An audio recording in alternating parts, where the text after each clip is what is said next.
I finally did it! I paid off all of my student loan debt. In today's video, I talk about exactly how I paid off $132,000 of student loan debt over 6 years. Stay tuned. I'm going to start from the beginning. I got my PharmD in 2013. And to get that degree, it cost me $118,000. But by the time I graduated, my unsubsidized loans had accrued some capitalized interest, which meant I now had a balance of $128,000 when I graduated. Right after graduation, I did pharmacy residency, which meant I really couldn't afford a higher monthly payment than the income-driven payment, just because I was only making a resident stipend and just really didn't have the cash flow to afford much more. So I paid extra when I could, and despite the fact that I paid about $6,000 that year, my student loan balance actually went up by $4,000. That's how I get to that $132,000 number. Once I finished residency and realized that those little payments weren't even keeping up with interest, it was pretty clear to me that the only way I was going to pay off this student loan debt was to tackle it aggressively and to pay quickly. So I switched over to the 10-year standard repayment plan and started making extra payments. My first calendar year where I actually made a full pharmacist salary was the year that I really started trying to tackle my student loan debt. That was in 2015. I remember making that salary and just feeling like, man, I had finally made it. I was making bank. I was paying a ton on my student loans. And pretty soon those things were going to be just like a memory from the past, and I'd wipe them out in no time. As anyone who's actually made payments on student loans knows, that's not how it went. I made my extra payments and paid about $25,000 that year, but my student loans had a 6.5% interest rate. So I really only knocked my principal down by about $17,000. I wasn't too worried about this. I mean, it was just part of paying back student loans, and I knew that there was an interest deduction for my taxes. I didn't know a lot about it, but I figured that could at least help me out some. Fast forward to 2016, and I was filing my 2015 taxes, checked the box in TurboTax to get my student loan interest deduction, and a little pop-up came up telling me I didn't qualify for this deduction. I was so pissed off. I could not believe that there was an individual income cap on this deduction.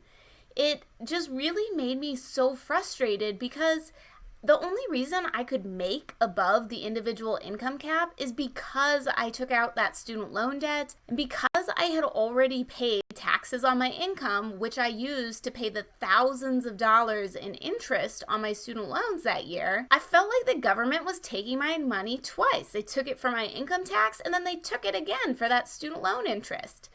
And that really, really upset me. The other reason this was so frustrating is that I'd been paying on my student loans for 2.5 years at this point and really only just started to see that principal balance decrease. I knew there had to be a better way, that this could not be the only way to pay back my student loans. This frustrating part of my student loan journey is actually what inspired me to become a more savvy repayer. And after I refinanced and realized I had wasted thousands of dollars because I had a super high interest rate, I started to ask around and realized that none of my colleagues, none of my friends really knew all the options available. And it was like, man, we're all smart people and information just should not be this hard to find.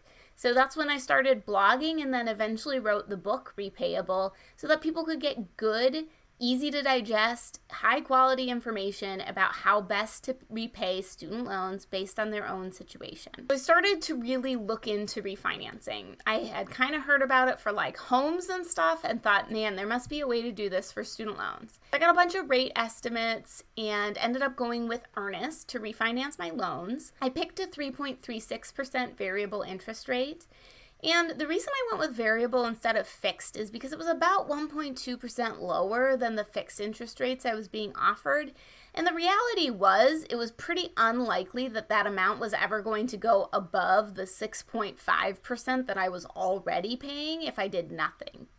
So I went with this variable interest rate and figured, you know what, if it starts to creep up, I'll just refinance my student loans again. At that time, I had about $99,000 of student loan remaining. So in 2016, I paid $24,500 on my student loans. 2016 was the year of the refinance and when I really started to make some progress on my student loans and get some momentum going. 2017 was the year of the fence. In 2017, my boyfriend, now fiance, bought a house. I was not doing any home buying because I still had, a mortgage worth of student loan debt to worry about. After we got the house, we decided to build a fence for my dog, Link. That meant we had to remove several trees, and the fence was really expensive, and even though we split it evenly, it still was thousands of dollars. And I gotta say, I'm really happy about this fence. Even though it cost me a lot of money, I really love my dog, Link. He's a dog, and how can you not love a dog? The fence has made his life and my life so much better. When it's cold and crappy in the winter, I don't have to let him outside on a leash. I can just open up the door and let him out into the fenced-in yard. And we play outside in that fenced-in yard all the time. We play fetch, he gets to run around, he gets to sniff all over, he pretends he's hunting things. It's really been an expense that has provided me a lot of joy since we got it. From the time we've gotten it till today, I still really enjoy that fence. So while it took away money from my student loan repayment, it definitely was worth it to me. In 2017, my variable interest rate had crept up to a little over 4%. So I decided to refinance my student loans again.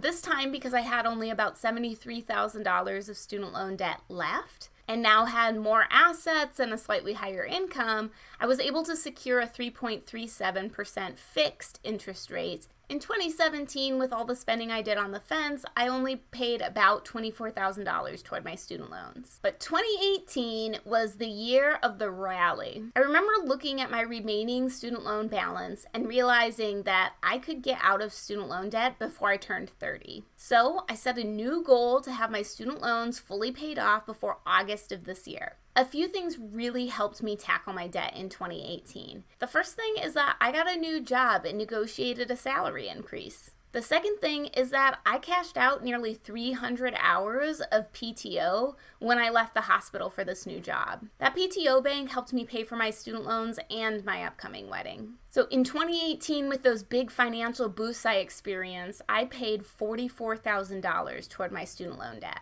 That brings us to January of this year. I'm starting off with a student loan balance of just over $22,000. And after 6 years, I realized I'm gonna finally pay off my student loans. So I did. I paid about $22,500 this year and made my last student loan payment ever on July 3rd. I'm finally free from my student loan debt, and I honestly don't believe it. It seems like all of a sudden someone's gonna call me and say, just kidding, you forgot about $100,000 and you have to start all over. I know that's not gonna happen, but it's just really unbelievable to think about what I'm gonna be able to do with all that extra income, how much I'm gonna be able to invest, how much I'm gonna be able to donate to philanthropic causes that I care about. And of course, I'm gonna be able to have some fun with my money too. And I'm just really excited for everything that not having student loans is gonna free me up from. I hope you guys enjoyed this final chapter of my personal student loan story. No worries, I'll still keep putting out good content about how best to repay student loans. And if you ever have any suggestions for something you want to learn about, be sure to drop me a comment and let me know. And last but not least, I want to know where you are on your repayment journey. The road to student loan debt freedom is long, and it's a lot better traveled with some company. So be sure to leave a comment and connect with others who are still working to pay back their debt. And I'm here to encourage you every step of the way. If you guys liked this week's video, please give me a like and hit that subscribe button. There's a new video every other Wednesday. We'll see you guys next time. Bye!